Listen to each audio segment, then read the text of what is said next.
प्रणाम आप सभी को मेरा। आज हम बात करेंगे पंच प्राणों के ऊपर कि हमारे भीतर जो 5 जो मुख्य प्राण हैं वो कैसे कार्य करते हैं।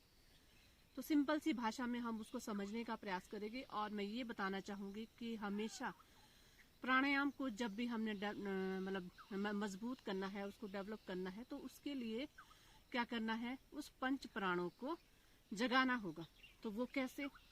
सबसे पहले तो मैं आपको ये बताना चाहूंगी कि जब हम प्राणायाम करते हैं तो कुछ लोग आपने सुने होंगे कि सांस तो हम वैसे भी लेते हैं। मतलब मैक्सिमम सभी का कहना यही होता है, जब भी आप उनको कहोगे कि आप योगाभ्यास कीजिए, प्राणायाम कीजिए, और अगर पूछेंगे कि प्राणायाम में क्या करना है, बस सांस लेना है, तो सांस तो हम वैसे भी ले रहे।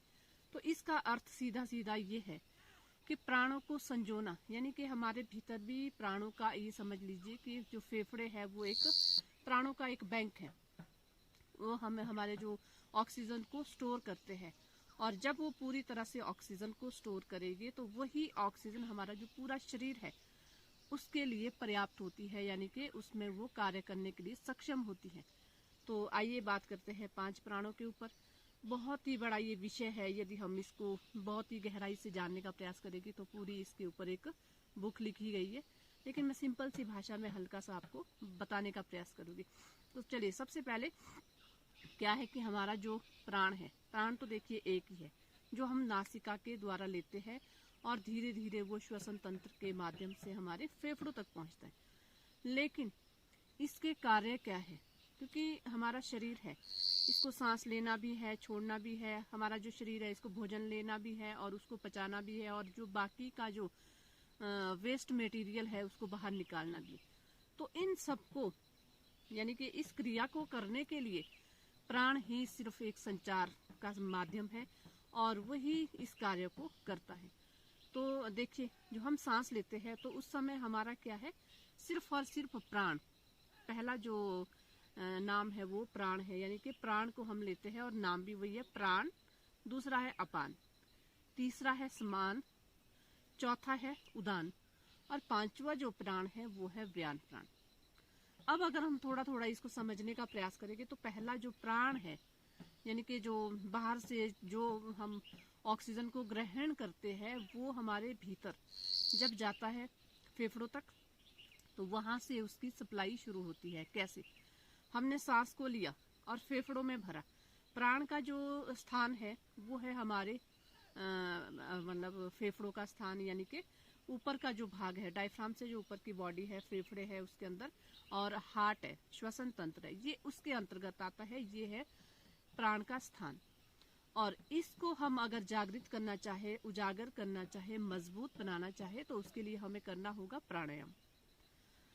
और दूसरा क्या है, यदि इस चीज में कमी आएगी, इस प्राण में कमी आएगी, तो ये समझ लीजिए कि हमारा जो पूरा शरीर है वो बेकार हो जाएगा। क्योंकि प्राण ही नहीं है तो हमारा जो शरीर है वो कैसे मजबूत रहेगा, कैसे आगे के कार्य करेगा। क्योंकि देखिए, यदि कोई घर का सबसे बड़ा सदस्य है और मान लो उसी के पास, या तो आप ये समझ लीजिए कि शक्ति नहीं है, या ये समझ लीजिए कि उसके पास धन नहीं है, तो पूरी फैमिली का अगर उसी के ऊपर सारा दारोमदार है तो वो कैसे चलेगा। इसलिए हमने ये समझना है कि उस आदमी को देखिए कितना मजबूत बनना पड़ेगा ताकि वो पूरे परिवार का पालन पोषण कर सके। तो वही कार्य है इस प्राण का। अब उसे भी क्या करना होगा, मेहनत करनी पड़ेगी, और मेहनत के लिए क्या है, बाहर निकलना पड़ेगा। बाहर से वो जो कुछ लेगा तभी वो अंदर अपने घरों के अंदर ले जाके पूरे परिवार को देगा। और वही कार्य करना पड़ता है हमारे प्राण को, क्या, बाहर जाके सांस को भीतर भरना और पूरे शरीर के लिए उस सांस को वितरित करना। तो ये तो हमारा हुआ अपान प्राण। अब लिया भी है और उसको छोड़ना भी तो है, क्योंकि जरूरी थोड़ी नहीं है कि हम ऑक्सीजन ही ले रहे। ऑक्सीजन अगर हम ले भी रहे तो उसके साथ बहुत सी और अन्य गैसें भी हमारे शरीर में जाती है, तो उन गैसों को निष्कासित भी तो करना है। उसके लिए क्या है, अपान प्राण। अपान का यदि हम अर्थ समझ ले तो ये है जो हम कार्बन डाइऑक्साइड बाहर छोड़ते हैं, वो देखिए हमारा मुंह से भी नाक से भी हो सकता है, हमारे जो एनस पार्ट है, मल मूत्र जहाँ से विसर्जित करते हैं, और साथ में जैसे पसीना वगैरह है, तो वो है हमारा अपान प्राण। अपान प्राण यानी कि हमारा नाभि से जो नीचे का प्रदेश है, नाभि से जो नीचे का स्थान है, वहां पे हमारा अपान प्राण विद्यमान है। अब अपान प्राण को जगाना कैसे है? बस वही सिर्फ आपने सांस को लेना है, और जब भरपूर मात्रा में हमारे पास ऑक्सीजन होगी तभी वो निष्कासन का काम भी अच्छे से कर पाएगा। तो उसके अंदर हमारा जो नीचे वाला हिस्सा है, नाभि से नीचे वाले, तो वो सब उसके अंदर आता है। अब तीसरा जो हमारा प्राण है, क्योंकि हमारा जो शरीर है, ऊपर वाला जो प्राण है, कंधों से ऊपर का जो प्राण है, उसे भी तो कुछ चाहिए, क्योंकि उसके अंदर क्या आ रही है, हमारी इंद्रियां भी आ रही है, साथ ही साथ हमारा कपाल, मस्तिष्क। फिर मस्तिष्क से अगर हम बात करें तो हमारा जितना भी क्या कहते, जैसे हमारी मेमोरी है, यादाश्त है, वो सब भी हमारी उदान प्राण के अंतर्गत आती है। तो उदान यानी कि उठा हुआ, ऊपर की ओर उठा हुआ। तो उसमें क्या है, देखिए, अगर हमारा कान, नाक, किसी भी चीज़ में कोई प्रॉब्लम आती है तो ये मान के चलिए कि हमें क्या है, उदान प्राण की कमी, और वो भी वहीं से सप्लाई होगी, फेफड़ों से ही सप्लाई होगी। तो इसलिए उसको भी हम कैसे सुरक्षित रख सकते हैं, प्राणायाम के माध्यम से। और दूसरा क्या है, भ्रामरी प्राणायाम।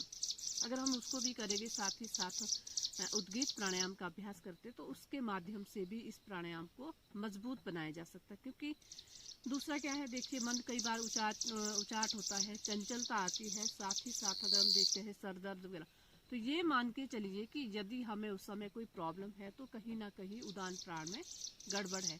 तो इसलिए उदान प्राण यानी कि मैंने आपको स्थान बता दिया है कि गले से ऊपर का जो स्थान है वो है उदान प्राण का। इसके बाद बारी आती है चौथा जो प्राणायाम है, स्मान प्राण। स्मान प्राण का अर्थ है, सिंपल सी भाषा में यदि आप समझिए तो स्मान मतलब जो हम स्मान ग्रहण करते हैं, स्मान भीतर डालते हैं, पृथ्वी तत्व से भी इसका संबंध है और डाइजेस्टिव सिस्टम से भी इसका संबंध है। डाइजेस्टिव सिस्टम की बात करें तो हमारा भोजन, और भोजन हमारा जो है वो आमाशय में जाता है, छोटी आंत, बड़ी आंत, सभी इसके अंतर्गत आते हैं। तो उन सभी को भी मजबूत कैसे रखना है, वही प्राण के माध्यम से। संचार प्राण ही करता है, लेकिन आगे संचारित सभी प्राण उसे कर रहे हैं। तो ये समझ लीजिए कि यदि हमने भोजन लिया है, भोजन को हमने ले तो लिया, लेकिन ध्यान ये देना कि वो पचेगा कैसे। अगर हमारे शरीर की जो अग्नि है, शरीर की जो जठराग्नि है, यदि वो मंद पड़ी है तो भोजन हमारा पचेगा ही नहीं।